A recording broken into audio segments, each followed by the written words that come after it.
The fluorescent lights hum like dying insects. Brussels, 1982, 2 a.m. Gare du Midi, the central train station, the place where all trains converge and all hope goes to die at this hour. The marble floors are stained with spilled beer and tracked mud. Graffiti covers the walls in layers. Metal benches bolted to the floor. The smell of stale cigarettes and rain-soaked concrete. The cleaning crew won't arrive for another 3 hours. Until then, this place belongs to the rats and the desperate. A man sits alone on a bench. Platform 7, waiting for the last train to Berkham-Saint-Agathe, his neighborhood, the one where his mother still keeps a light on until he comes home. This is Jean-Claude Van Damme. He is 21 years old, 510, 180 pounds of muscle earned through 10,000 hours in the dojo. His black hair is wet from the rain. His leather jacket is second-hand, bought from a thrift store near the Marolles. His jeans have a hole in the knee. His boots are worn at the heel. He carries a duffel bag. Inside, training clothes that smell like sweat and dreams that smell like nothing yet.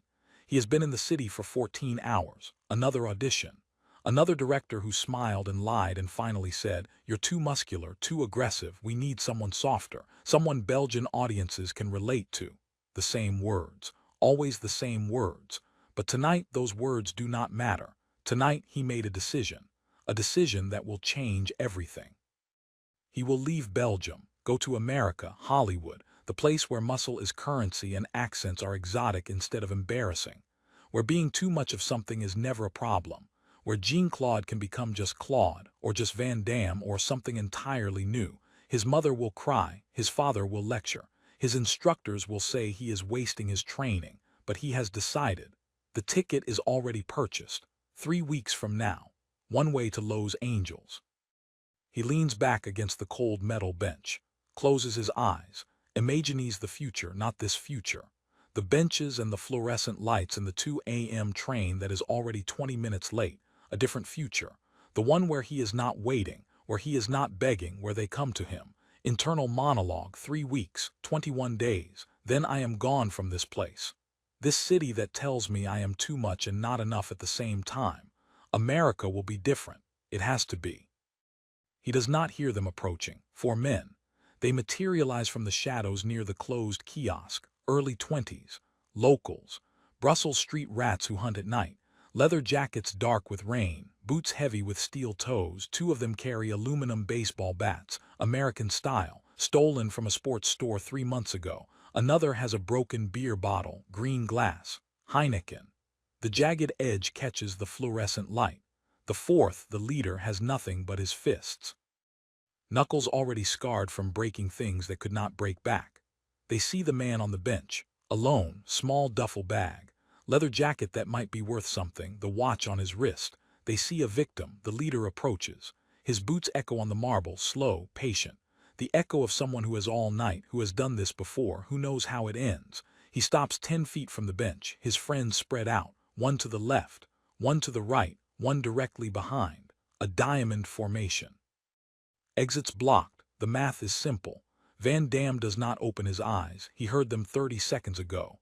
The moment they left the shadow of the kiosk, he counted their footsteps, 4 men, heavy boots, moving with purpose, not passengers, predators, internal monologue. They think I am sleeping, they think I am unaware, they have already decided how this ends, but they have calculated it wrong.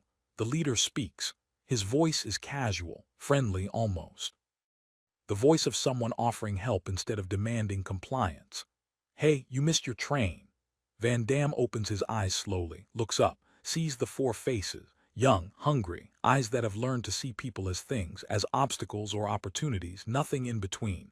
"Train is late," Van Damme says. His French is perfect. Brussels accent, born and raised. One of them, the leader, smiles, not a real smile. The smile of a shark that has just realized the seal is alone. "Late trains are dangerous. You should not be here alone. I am fine." "Are you?" The leader tilts his head. His friends move closer, tightening the diamond, because it looks like you need help. "I do not need help." The leader's smile disappears. His voice drops, becomes something else, something hard and cold and final. "I think you do." Silence. The fluorescent lights buzz. Somewhere in the distance, an announcement. A train delayed, track maintenance, apologies for the inconvenience. The leader takes another step. His friends mirror him. Now they are 6 feet away. Close enough to see the scars on Van Damme's knuckles. The way his jacket fits tight over his shoulders, the complete absence of fear in his eyes. Empty your pockets, give us the bag, the jacket, the watch, maybe we let you walk away. Van Damme does not move, he sits perfectly still, hands resting on his knees, his weight settled, balanced.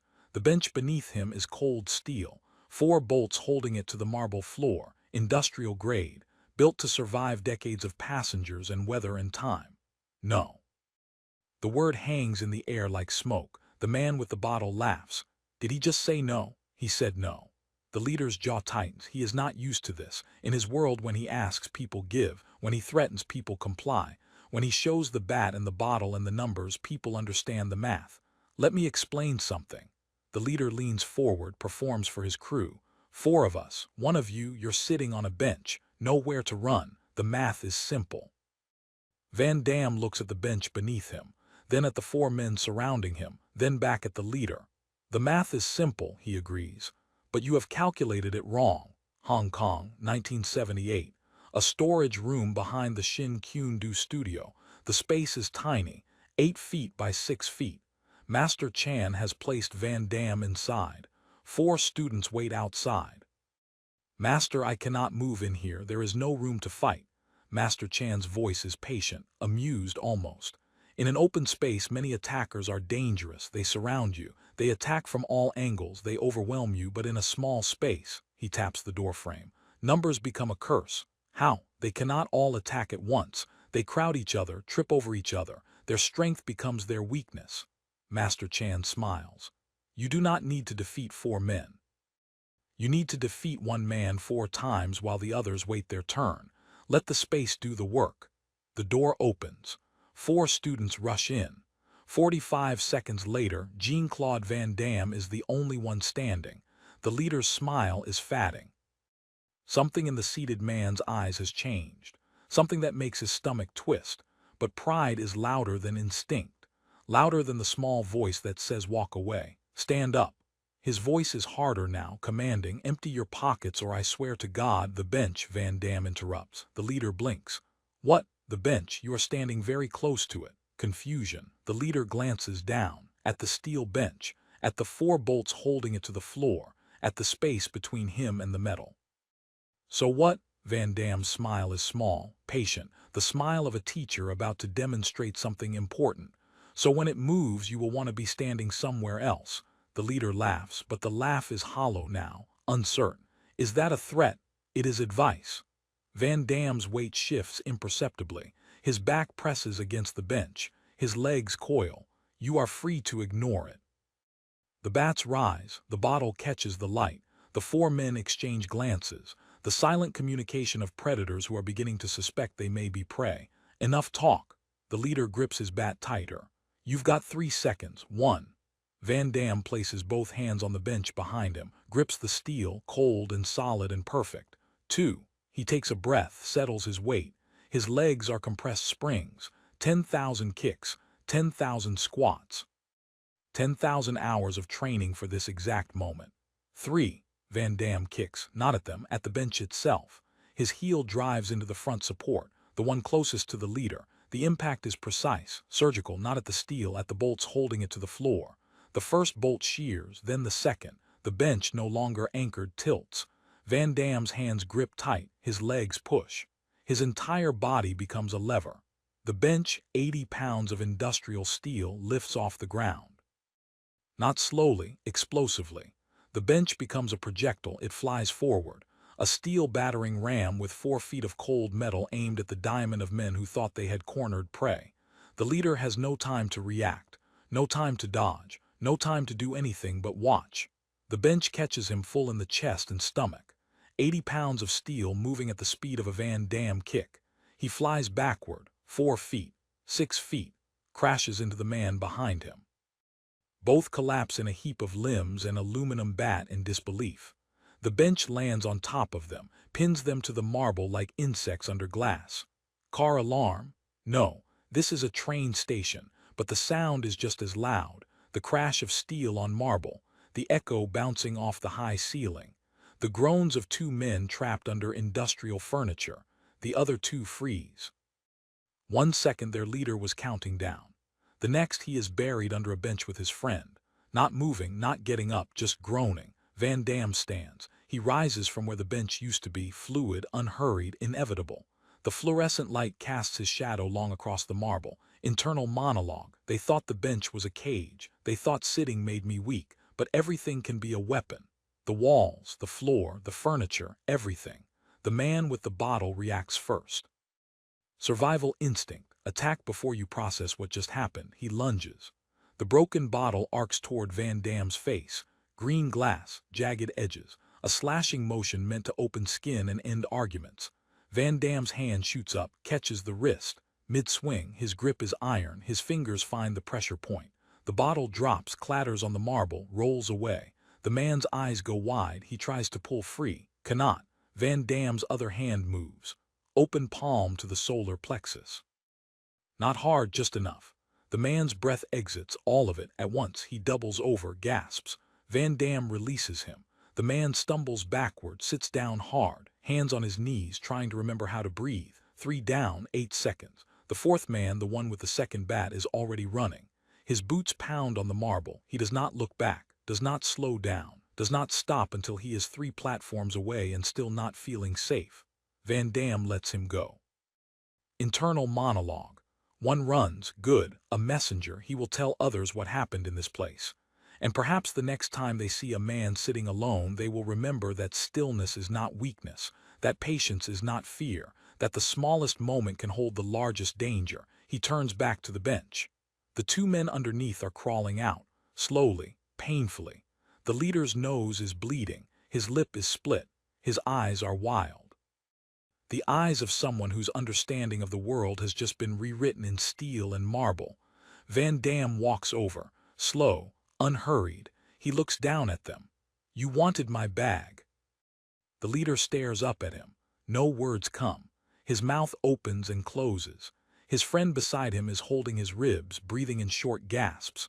Van Damme reaches into his jacket pocket, pulls out a card, a business card, printed 2 days ago. His name, a phone number, the words martial arts instruction, all levels. He drops it on the leader's chest. If you want to learn how to fight, call me. If you want to rob people, find another station.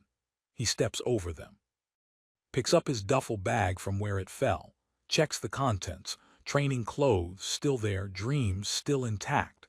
The bench lies on its side. 2 of the 4 bolts are still attached. The other 2 remain embedded in the marble floor. Small craters where industrial steel met immovable stone. Van Damme looks at it, considers picking it up, putting it back, decides against it. Let them explain it. Let the morning shift find the bench on its side and 2 men with broken ribs and a story no one will believe.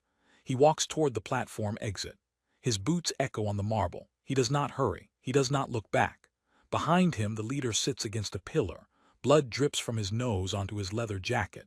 The bench lies beside him like a fallen monument. His friend is groaning. The third is somewhere in the bathroom, still trying to breathe. The fourth is gone. Maybe forever. The announcement system crackles. Train to Berkham-Saint-Taguith arriving on platform 7. 2 minutes. Van Damme stops, turns around, walks back to platform 7, steps over the groaning men. Sits down on the marble floor where the bench used to be, leans against the pillar, waits for his train. 2 minutes later, the train arrives. The doors open. He stands, picks up his bag, steps aboard. Through the window, he sees the leader still sitting, still bleeding. Still staring at the space where a bench used to be. And a small man taught them that size is not strength. That numbers are not power. That everything you think is solid can be turned into a weapon by someone who knows how. The doors close, the train moves. Van Damme finds a seat, sits down, closes his eyes. 3 weeks. Then America. Then everything. The leader would tell the story for years. In bars when he needed to explain the scars. In hospital waiting rooms when someone asked about his ribs. In quiet moments when he looked at the business card he kept in his wallet. 4 of us. One of him, he was sitting on a bench, trapped, surrounded. So what happened? He kicked the bench off the floor, straight at us. Hit me and Tommy like a truck. Before we could breathe, we were on the ground with 80 pounds of steel on top of us. One guy did that. One guy, Belgian, built like a statue. Moved like the bench wasn't furniture, like it was a goddamn missile. What happened after? The leader would pause here, touch his ribs, the ones that took 6 weeks to heal. He dropped a business card on my chest, said if I wanted to learn how to fight, I should call him. Then he sat down and waited for his train, like nothing happened, like we were nothing. Did you call? Silence. The leader would always be silent here. Yeah, I called. 2 months later. Trained with him for 6 months before he left for America. Best teacher I ever had. What happened to him? No idea. Heard he made it in Hollywood, action movies, became famous. Van Damme or something like that. The leader would shake his head, signal for another beer. But I'll tell you this. I never looked at a bench the same way again. 3 years later, a film called Bloodsport premiered in theaters across America. It made a young Belgian martial artist named Jean-Claude Van Damme an overnight sensation. His name spread across the world like wildfire. The train ride from that Brussels station, interrupted by 4 men who thought they had cornered a victim, was the beginning of everything. 3 weeks later, Van Damme flew to Los Angeles and never looked back. They saw a trapped man. He saw a weapon. They saw a steel bench. He saw a door waiting to be kicked. The furniture that others sit on is only furniture until we decide it is not.